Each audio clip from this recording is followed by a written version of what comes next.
Hi, I'm Bonnie Lee, Executive Director of the 1848 Project. Today, we are joined by Scott Jensen, former Speaker of the Wisconsin State Assembly. Today, he's going to be talking with us about the recent Jobs First Coalition poll. Scott, thank you so much for joining us. Thanks for having me. As we think about this recent Jobs First Coalition poll, what are those issues that really came to the top as far as moving voters? Well, again, in these battleground legislative seats, the voters are focused overwhelmingly, I would say, on pocketbook issues. That is, issues that affect their purse at home. And so if you take a look at this slide and look at the blue bars on the left, I think what you'll see is that the top issue remains inflation. The number two issue is healthcare affordability.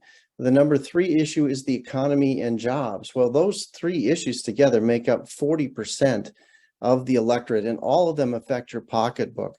Abortion is fourth on the list, and education is tied with it for fifth.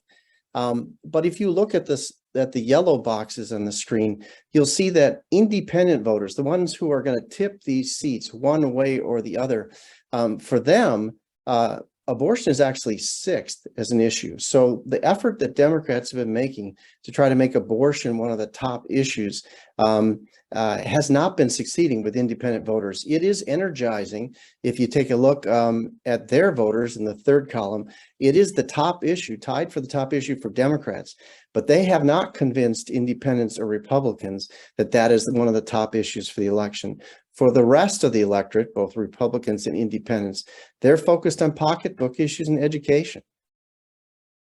Well, you hear people say it's the independents that are going to decide this election. I mean, certainly these are some hotly contested races that we see ahead of us, gubernatorial, state Senate seat, legislative races that may determine the governor's veto power.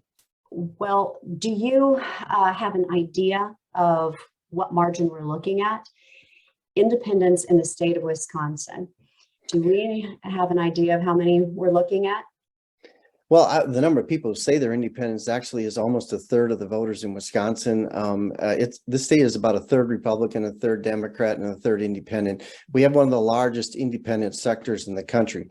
But a lot of people who say they're independent traditionally vote for one party or over the other. They just don't consider themselves to be partisan.